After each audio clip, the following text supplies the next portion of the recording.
What's going on? I'm Nate, and this video is really I just want to like sit down and talk because I have a lot that I want to talk about, and maybe like receive some advice on. So I'm gonna be very honest, and I feel kind of vulnerable. So there's just a lot of things that I want to talk about, because I really feel like it might help. And knowing that there are people out there that are experiencing similar problems as me will definitely help me, but viewers as well. So I have been like, I've been depressed almost my whole life. I've had anxiety my whole life. So anxiety is a form of depression. So, and I've never looked at it like that though. My anxiety is kind of a problem. Not really, it becomes a problem occasionally. But anyway, so the past few days, I've been like really depressed. And the past few months have been like the worst months of my life, like the past 9 months. So let me just go back to there. So 9 months ago, I had broken up with my ex. So we were broken up for about 2 months at this time, so it was still extremely raw, at least for me, and it still felt like really tough. And so after that, a couple months passed, and then I get my stent put in, and after my surgery, it was really hard for me. It was the first time that I had ever like genuinely lost hope. I remember I was laying in bed after my surgery just in pain, and I was thinking like, why is this happening to me? Like, I don't want to be this, I don't want to be in pain. I don't want to have to deal with all this. And it was really hard. I wanted to die in that moment, and many times since. But it was really hard for me to deal with that. Thankfully, I was able to heal after a few weeks of having it put in, and then I was able to like work out and still drink alcohol and caffeine and all that stuff. And then that became an issue because I started peeing blood more consistently, and I would have pains like because of my stent, because it was just rubbing up against my stuff. And so I made the decision to stop working out, stop drinking alcohol, stop drinking caffeine. And it was so hard for me. It was genuinely probably like one of the hardest things I've ever had to deal with, because going to the gym and like drinking alcohol, I'm not an alcoholic, but drinking alcohol are things that I use to cope with my depression.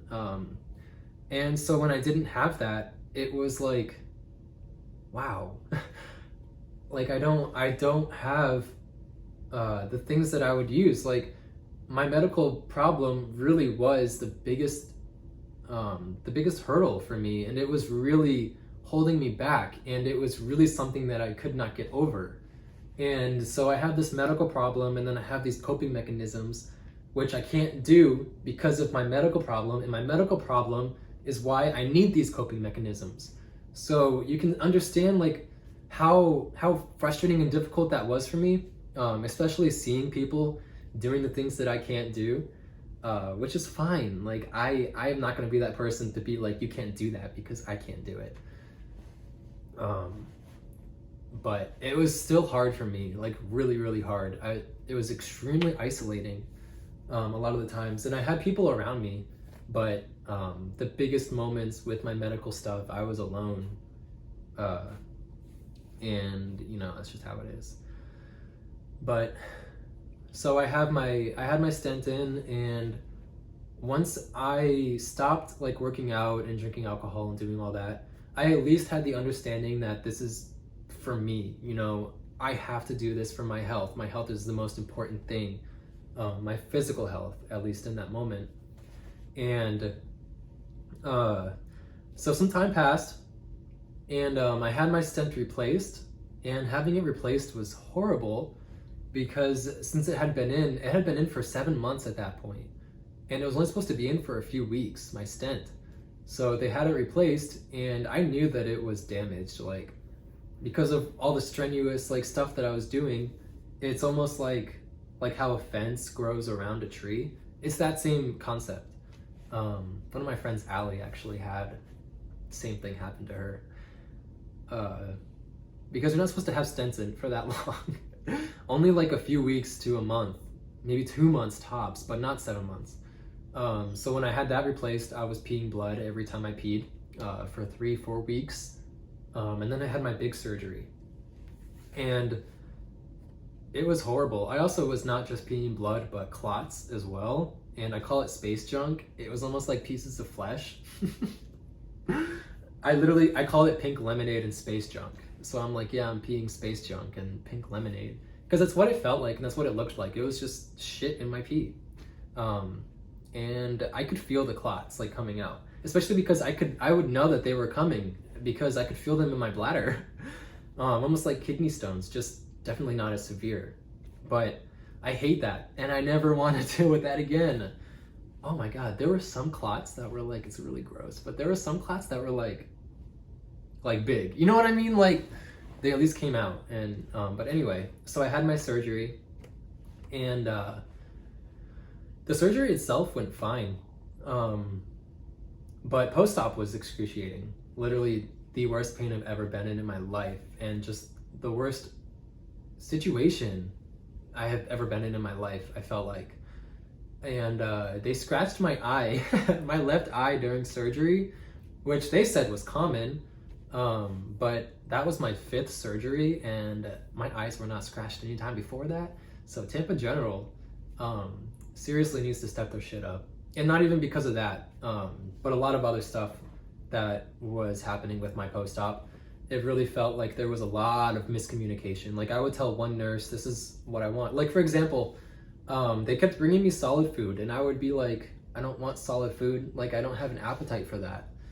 And like, I just wanted Jellos and like applesauce, you know, stuff like that, because it was way easier for me to eat. And they didn't really do that. I mean, they brought me stuff the first night after my surgery, but after that, they were just bringing me like food, like, you know, food. And I threw up twice the day after my surgery. The first time was because they gave me epinephrine because they didn't want to give me oxy because I might get addicted to it. So they gave me epinephrine, and I threw up 5 minutes later into my empty but used urinal thing that I had there because that's all that I had to puke in. Then I call the nurse and I tell them that I got sick. Someone pops in, I tell them I just got sick. They leave, then my nurse comes in, and my nurse didn't even bring anything for me to get sick in. Like, I could be getting sick, like, you know, more. Didn't happen. At least I would assume that they would want to bring something in, or maybe they would have something, you know, handy. Especially because nausea is very common. And so that didn't happen. And then the second time I got sick was, I forgot what they brought me for food, but it wasn't good, and they brought me lemonade, so like I devoured that. And then I threw up into my food container lid because I had nothing else to puke in. And it was curved, so like I had to be kind of strategic. And it got on me, and I was just like laying in bed, and I told them that I was getting sick. And they didn't come for like 5 minutes. Like, I had thrown up, and I was just holding this vomit, and they didn't come. And I was just sitting there like, this is ridiculous. They came in, still didn't bring me anything to throw up in. My nurse seemed annoyed that I threw up in my container lid. And I didn't feel like a patient. I mean, I didn't feel like a person. I felt like I was just their patient. And it seriously just felt like there was so much miscommunication. So that was really difficult. And then after that, that was the worst part of my post-op. After that, everything was really fine. I was able to heal physically, but mentally it's been so difficult because now I have so much anger because I just seriously, like, I went through some pain, man, and like, I don't know why. Like, why did I have to go through all that pain? And it makes me mad, like livid, like to the point to where I had an anxiety attack the other day out to lunch with my family. at City Walk. And it was like, there's just been so much like bad things, so many bad things happening to me. And a lot of it was physical pain. And I just genuinely, like, I cannot wrap my head around, like, why would this happen to me? Like, I think I'm a good person. I try to be. And I feel like I was just put through all this pain. And originally, I used to think that this was happening to me because I can use this to help people in whatever way that meant. But now, I still think that. I still think that this is happening to me because, or this happened because I can use it, you know, to my disposal and to better myself. And that makes me feel a little bit better, but it still just sucks because of like the actual pain that I went through. Like, it was horrible. There were so many times throughout my whole medical thing, which was like 2.5 years. There were so many times where I would have the worst pain in my life, recognize that it was the worst pain in my life, and then at some point in the future, I would have an even worse pain. And then it was just elevated. And then when I had my last surgery, was the most pain I've ever been in, and it was horrible. And the best thing about all of this is that I genuinely realized how strong I am as a person, physically and mentally. And that's awesome. Like, I'm very proud of myself. Like, genuinely, I'm seriously so proud of myself. I still have a long ways to go, and I have a lot to work with and figure out, but I at least, like, I'm trying, you know. It's hard. And it's really, really hard to tell your mind to just be like, relax, like, just stop. Yeah, I mean, I just wanted to come on and talk about that. Yeah, know that I'm doing better. I'm trying to be. I've said it before, I love being alive. There have been so many times where I wish I wasn't alive, and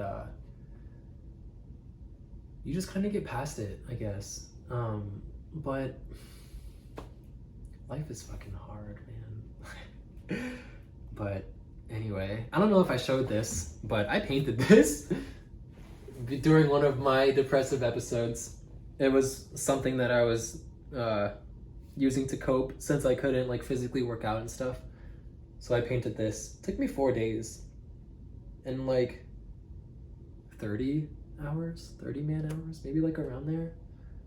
But anyway, yeah, that's like, like I said, I just wanted to come out and talk and just try to be honest. Yeah, I mean, I'm going through it, but you know, we're going to end up on top, baby.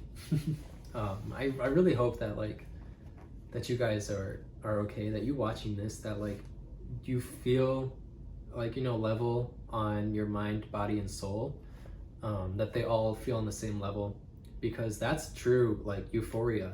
When your mind, your body, and your soul, when they're all on that same feel-good level, you are literally unstoppable. And I'm trying to get back to that point. And I've made a lot of big strides, and yeah, but I'm just very proud of myself. I guess I just wanted to make a video to talk about me on my YouTube channel, bitch, get out. But anyway, I love you guys, you know that. And yeah, I'll see you later.